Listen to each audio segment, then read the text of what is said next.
बिरशाची समाधी आहे किंवा अजलेश्वर मंदिर आहे, महाकाली आहे, असं जी काही जवळपासची जी स्थळ आहे की जिथे आपल्याला थोडंसं सेफ साईड राहील आहे तिथे विद्यार्थ्यांना घेऊन जायचं आणि तुम्हाला ज्या अँगलमधनं बघायचं आहे त्या अँगलमधनं बघा आणि त्याचं चित्र काढून रंगवा, ज्याला आपण लँडस्केप म्हणतो.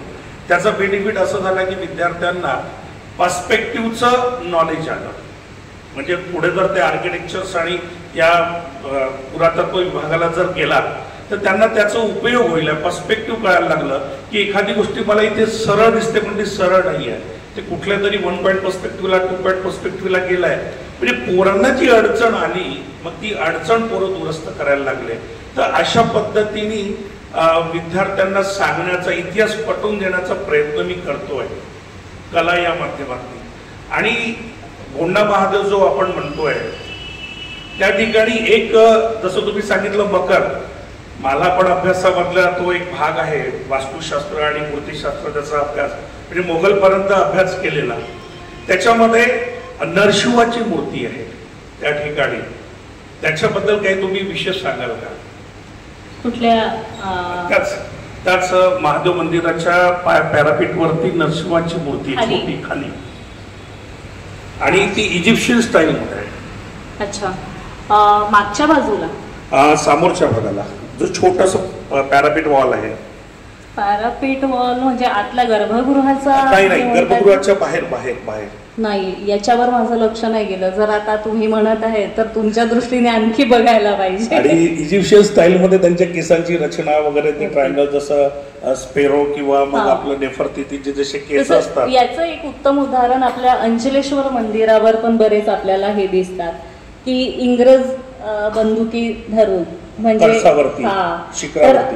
शिखरावरती पण आहे आणि जी रामायण महाभारताची पण हे आहे दोन्ही बाजूला, त्या पण आपल्या तिथे पण आपल्याला वेगवेगळ्या पद्धतीचे, म्हणजे हा जो आक्रमणाचा भाग आहे तो आपल्या मंदिरावर सुद्धा आपल्याला दिसतो.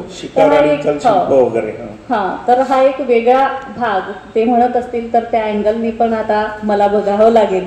तर हा एक वेगळा मुद्दा मिळाला. आणि आणखी एक तुम्ही गोपाळकृष्ण मुरलीधर मंदिराबद्दल बोलला.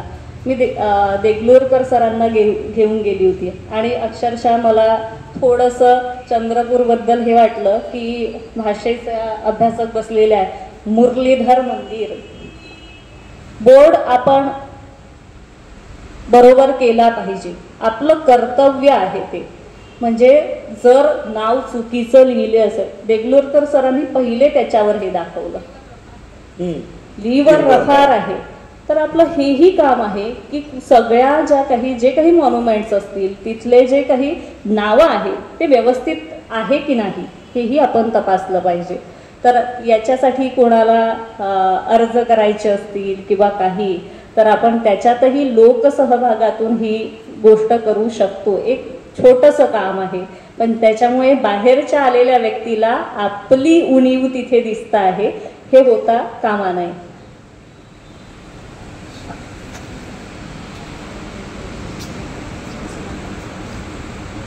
कोणाला प्रश्न विचारायचे का? आजचा हा कार्यक्रम संपूच नये असे वाटत होते. इतके सारे आम्ही इतिहासात रममाण होऊन गेलो होतो, पण वर्तमानात तर परतावेच लागेल. सृजनच्या विनंतीला मान देत डॉक्टर जयश्री आणि डॉक्टर पल्लवी इथे आल्या, त्याबद्दल त्यांचे आभार. मायबाप रसिकांबद्दल पण कृतज्ञता. आणखी केवळ 7 कार्यक्रमानंतर सृजनचा 1 महिना 1 कार्यक्रम या व्रताला जागत सलग 200वा कार्यक्रम संपन्न होऊ घातला आहे. 200व्या कार्यक्रमानंतर सृजन इतिहासात जमा होते की ॲडमिनच्या मृत्यूपर्यंत असेच सुरू राहते हे येणारा काळच सांगेल. तोपर्यंत आशावादी राहून पुढील महिन्यात भेटूया एका नवीन विषयासह. मे महिन्यात सृजन आपले 16वे वर्ष पूर्ण करीत आहे व जून पासून 17व्या वर्षात पदार्पण करीत आहे, हे इथे उल्लेखनीय. असो, धन्यवाद. शुभरात्री.